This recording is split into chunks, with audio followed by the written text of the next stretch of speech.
So, Richard, I know you did an interview with the two authors of an important piece that was written for Scientific American back in November of 2020. And it was called The COVID Science Wars: Shutting Down Scientific Debate is Hurting Public Health. And what's interesting about this piece is it sort of contextualizes so much of the challenges that are going on with COVID. To set this piece up a little bit, can you just sort of describe not only a little bit what the piece is about, but what your inspiration was in wanting to do this interview and dive, with these two authors and dive into the subject more deeply. Well, I mean, ultimately, Joe, it says it all right in the title, doesn't it? Because the shutting down of scientific debate hurts public health and safety. Now, that's a statement I think 1,000 out of 1,000 people would agree with in normal times. But obviously, these aren't normal times, and unfortunately, that lack of scientific debate, the lack of openness and objectivity for new data to come to the table as this pandemic continues to evolve has gotten worse, not better. That's the terrifying part as we sit here today. But Jeannie Lenzer and Shannon Brownlee are, two of the most accomplished science journalists in North America, or arguably the world. They've been covering this beat. They're award-winning scientists and authors, and both experts in their fields. So they have esteemed careers. They've covered, everything from, pharmaceutical malfeasance to, government policy around health and science. Everything they've been around the community of science and the infrastructure of how science works in the U.S. for, again, decades. Imagine what it would take for them, Joe, to feel so compelled by the unprecedented fear that had infiltrated the scientific community around simply bringing data to the table that potentially contravened the mainstream narrative, where people were talking about the end of their tenure, end of their funding, end of their careers. People, top level scientists who had told them, Joe, not only will I not talk to you on the record, I won't talk to you off the record. That's how fearful I am of the blowback. So, I mean, kudos to Scientific American for actually publishing the article. I was actually encouraged by that. But obviously, this came because, again, as the title says, they saw such a devastating threat to scientific debate during these times that they felt compelled to write the piece, COVID, the COVID science wars. Yeah, and they talk about in this, how a lot of the scientists they were trying to speak to, were self-censoring. I'm not going to say anything because the environment of what's going on is too toxic. Other authors that they spoke to who had also interviewed a bunch of scientists were saying the same things, that people were like, I can't. I think the quote in here is, "I can't put my head above the parapet because it's too dangerous thing to do at the moment," right? Like, it's not just them, and this is what I love about this piece, is it's not just them who've been noticing that a number of scientists they're talking to are too afraid to come out, but other colleagues in this space are saying, well, the scientists we're talking to are also too afraid to come out, which leads to this very fascinating question. We're always kind of told that, well, there's a consensus and there's only a small group of scientists who disagree. Well, how are we defining where that small group comes from, right? Because if so many of them are afraid to come out, and you have all these top journalists with top connections who are saying, a lot of the scientists I talk to are too afraid to come out, we don't have any idea how many scientists completely disagree with this narrative, and that's concerning. And where this leads to a challenge that I want to get some of your comments on is, the general masses out there are trying to make decisions about what they are told is from the government, from media. We're following the science. Mm-hmm. But yet these top scientists and top journalists are saying science isn't really happening, and too many people are afraid to come out. I mean, what are the implications of that from your perspective? Well, think about that meme, if you will. Follow the science. I believe scientists. We've seen them all, right? I follow. I trust the science. And imagine the irony that probably 95% of the people who are saying that, don't realize that what they're actually saying is, I trust the authority. That's what you're saying, because you're implying that there's one science and one scientist, and that one scientist, or you're implying that 100% of all scientists agree on this particular matter. Now, as you say, oh, it can always be dismissed as, yeah, there's a couple of cranks out there on Fox News or whatever, but generally speaking, the vast majority of scientists agree. Well, that's A, indiscernible. You couldn't know that. B, well, unless we're getting a polygraph out and interviewing absolutely every single epidemiologist and virologist out there, I would hold back on that's the consensus of what, you know, the general population of scientists. There's plenty of award-winning, Ivy League, Nobel Prize winning virologists, epidemiologists, healthcare experts who have been brave enough. And when you have to start to use the word brave and courage, Joe, when talking about simply speaking out and sharing your opinions in the scientific community, well, you're in trouble. Like we're in a bad place when we have to applaud somebody for having the guts or the fortitude to actually just contradict, even not entirely, but have different takes, different opinions on management, different opinions on maybe how to do a vaccine campaign, who should be vaccinated. Nothing. It can't get through the firewall that has been put up, that if either you're with us or you're against us, which ironically sounds like George Bush back in the day. And the temperature around that particular time, if you remember, 9/11, right? Well, what happened? And we talked about this in the interview on A Third Way with Jeannie Lenzer and Shannon Brownlee. I referenced that period where absolutely nobody would resist the drumbeat to go to war with Iraq, even though everybody was like, what? Like, what did that have to do with 9/11? Well, that's what they're saying. The New York Times, the LA Times, the Washington Post, they're all saying that there's weapons of mass destruction. They helped create the narrative that allowed what we now know was a phony war that killed 1 million Iraqis and tens of thousands of Americans and international soldiers. And what happened after that? Well, the media, a year or two later, New York Times, others came out and said, we have to apologize to the American people because we failed them. We actually got caught up in the hysteria and the fear around resisting the message that was coming from Washington, that people were so angry, so emotional still, even 18 months after 9/11, that we didn't do our job. We were essentially afraid to do real journalism. And in the end, we have blood on our hands. Like, I'm paraphrasing. Now, where do you think this will be any different, Joe? Do you not think there'll be media and scientists who will speak out a year from now, 2 years, 5 years, 10 years, when it's safer, and say, in retrospect, I didn't agree, but I didn't want to say anything because I have kids, I have a mortgage, I have whatever. And that's the reality of human beings. This is the other part that drives me nuts, Joe. Somehow scientists have become these like AI. Like they're not humans. They don't have personal interests. They don't have career aspirations. They're not prone to ego. They're not prone to doing what's in their best self-interest like every other human being. So are you telling me that there's not plenty of scientists who are not self-censoring or going along because in the end, even looking at the other side is not going to benefit them, so they're not going to do that?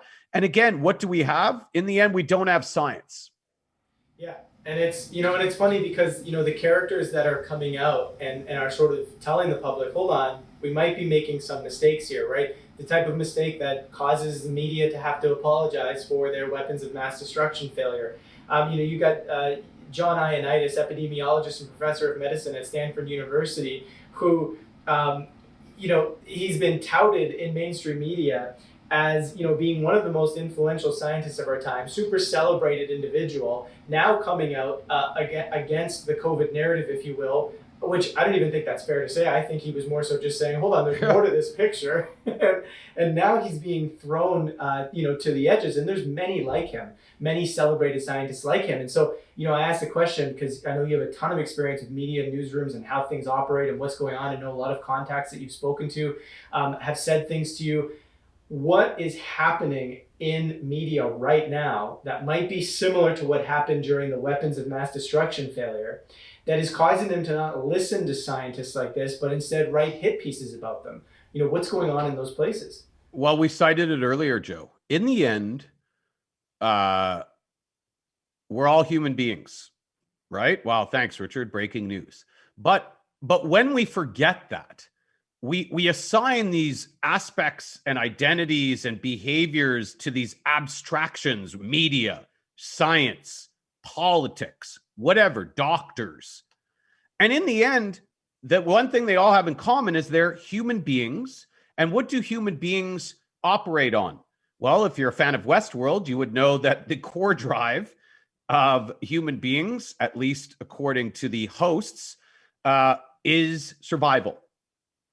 And what do we say about people, Joe, generally our friends or whatever? We say, well, you think you know who your friends are when times are good. But when things go sideways is when you actually find out what people are made of and who your real friends are. Everybody can do it when it's good. When it's easy, Joe, everybody's great. Everybody's friendly. Everybody's willing to listen. Oh, that's interesting. And you introduce the slightest bit, the slightest infinitesimal threat into the equation. Watch out, man. Because what you have is a psychological mass psychosis. We've talked about it before, where not only groupthink, but survival becomes the number one priority. Those aspects of your brain take over, and they're going to point you in the direction that's best for your safety and for your survival. And so all of a sudden, if you're in a newsroom, you don't have to, it's not like a nefarious censorship that you're doing. You're going along with what you want to hear at this particular point, which is don't listen to anybody saying we don't know. We know. We got it figured out. There's no uncertainty here. Because again, what do human beings respond to worse than uncertainty? Nothing. So in this world that when it's created this hysteria, this chaos, well, the scientists don't worry, the scientists have figured it out, and they're going to tell, and anybody that gets in the way of us believing absolutely that we got this figured out and we know what to do will be ostracized or worse, because I don't want to hear anything that's going to contravene the people that are telling me if I just do this, I'll be safe and everything will be okay. I don't want to hear anything else that's going to contravene that. I don't care who you are. I don't care what your credentials are. I don't care how accomplished you are. And so you don't need to do a lot of coercing. Most people in the newsrooms are already working from that position of what's in my best self-interest. People already generally operate in a corporate world without being boat rockers, because that does not help you. So in the media right now, you know that there's one narrative to go out there. So the only scientists that are going to get on the air, the only scientists you're going to pitch about a story are going to be the ones who are coming to the table, who are reinforcing what you already want to broadcast to the public. Otherwise, you're going to be relegated to the bin of, oh, those people are, they're on YouTube, so they're not believable. Like, as though the medium now defines whether you're believable. And if you're in the New York Times, you're automatically believable. You don't lie. If you're part of Pfizer, you're believable and credible and you don't lie, or you don't work from your self-interest. If you're this particular scientist from this particular, well, obviously, we could talk for another 5 hours citing evidence of all sorts of examples at top media institutions, top scientific institutions, and don't get me started on politics. We literally have like a saying, how do you know a politician's lying? Their lips are moving. That's something everybody says and laughs about. Wow, all of a sudden, no, not now. What they're saying, there's no questioning. So that is ultimately not about science. It's not about journalism. It's about people. It's about psychology. It's about fear. Absolutely, and I know Jeannie Lenzer in your interview that you did with her. She said that uncertainty was such an important thing to acknowledge right now, that it's just totally being lost. The people on the left and the people on the right, are both have their own ways of misinterpreting what's going on with COVID. With the left over interpreting the dangers, and the right on occasion under interpreting the dangers, Yeah. and so you have these political motivated, these emotional motivated issues. And so I encourage everybody to check out that interview that you did, because there's so many fascinating pieces in that. But I wanted to try and leave this off with a little bit of something that's a little bit more useful here. Not to say that what we haven't said is useful, because it is. It's just, what can we do? Where are we going with this? Right at the end of the day, because we're in a position where uh, the masses are into this. These vaccine passports are coming. Huge swaths of people are supporting these ideas. It's getting bleak, if you will, to an extent, to some extent, for the unvaccinated people. What are we supposed to do? What are we supposed to do when science is broken, when dialogue is broken? We can't mend that gap. It appears right now. Fixing this in real time seems impossible. So, what are people to do? Well, I asked both Shannon Brownlee and Jeannie Lenzer that, and Shannon Brownlee especially was not encouraged. Like, because not only what's going on right now, but she had seen, it's not that this is new. Like, we could again do a whole show about science, people that came to the table with new information got ostracized or killed. And it turns out, 10 years later, 100 years later, we're like, oh, sorry, turns out you were right. Like, that's the history of science. You bring something new to the table that challenges the current dogma, and I'm using that word deliberately because it's the same as religion. Well, you're a heretic. You get absolutely vilified, with hostility and aggression. And then again, maybe we come around 5, 10, 20 years later, and it's like, oh, you know what? Sorry. As it turns out, you were right. I know we killed you, but we're going to put a stamp together in your honor, So right now, this is par for the course. This isn't the exception. It's more extreme because the circumstances are more extreme. So what I would say personally is that this is very difficult for individuals who are going through this, who are feeling gaslit, who feel isolated, who feel like they're alone. But with the work you're doing with the Pulse, collective evolution, and a third way, we see, no, actually, that's not true. There's millions, tens of millions, hundreds of millions of people on this planet that are seeing what we're seeing, that do understand that there's a non-dualistic way to look at this, that there's a middle ground, that there's a way to be objective, that's the only way forward to get, ironically, to the end of what we want to get to is to do science correctly with objective debate and open-mindedness. And right now, unfortunately, it feels bleak. I agree with you, it feels bleak, but many things historically have felt bleak. And for me, it becomes an issue of faith, for lack of a better word, because you do have to go back to other times in history where if you jumped in a time machine and went back there and told those people that one day, if you popped into, the US in 1950 and said there'd be a black president in 2008, you'd be laughed out of the whatever. There's periods throughout history that feel absolutely impossible and bleak. And I don't think this is one of them, because the good news is there are people around the world that do have a more grounded, objective, I would call it adult perspective on this. And if it requires just more people coming out and talking and spreading the word, so be it. We'll continue to do that. If it requires building communities of people that are just going to say, okay, well, we're going to leapfrog what's going on here, and we're going to do whatever we need to do to push forward from a place of love, from a place of compassion, from a place of empathy, and a place of open-minded objectivity and acceptance and tolerance. Well, then that's what we'll do. But right now, if you're just going to turn on CNN every day or go to your Facebook news feed, yeah, you're going to feel pretty discouraged. But I would say to anybody out there that this is where you want to inspire yourself with the intangible. Watch a movie. Go watch V for Vendetta right now. Like, you want to talk about something that's going to go, wow, it's like, I forgot about this movie, and it basically could have been made about right now.